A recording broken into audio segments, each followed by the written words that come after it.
تعرف ان العطور الغالية زي شانل وتوم فورد رحلة تصنيعها بتبدأ من قرية صغيرة في مصر؟ فأهلا بيك من شبرا الحلولة بنحييك من شبرا بلولة بنحييك. فأهلا بيك من شبرا بلولة بحييك.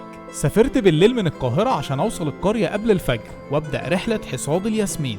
تخيل، قرية صغيرة في الغربية بيتزرع فيها 70% من إنتاج الياسمين في العالم، وعلى فكرة سعره غالي جدا. الياسمين بيتحصد بالليل وبس عشان ده الوقت اللي الزهرة فيه بتكون مفتحة وفيها أكبر قدر من الزيت. هتحسها شغلانة ناعمة بس صعبة، مش مجرد قطف ورد وريحة حلوة، دي قصة تعب بيطلع منه عطر. تخيل كل 800 ألف زهرة بيتعمل منه إزازة بحجم لتر من الزيت، والزيت بيوصل باريس ودبي. ممكن يكون جوه إزازة شانل بيرش منها واحد من أغنى أغنياء العالم دلوقتي. يمكن القرية دي مش على خريطة السياحة بس على خريطة الطيبة والجمال، وجواها ناس عايشين وشغالين بهدوء وبيصدروا ريحة حلوة للعالم كله من غير حتى ما ياخدوا بالهم. أنا مصطفى كمري ولسه في رحلتي بين الحواري والأقاليم والمزارع المصرية. ما تنساش اللايك والشير حلوة والفولو. يا ست البنات، حلوة يا سكر نبات.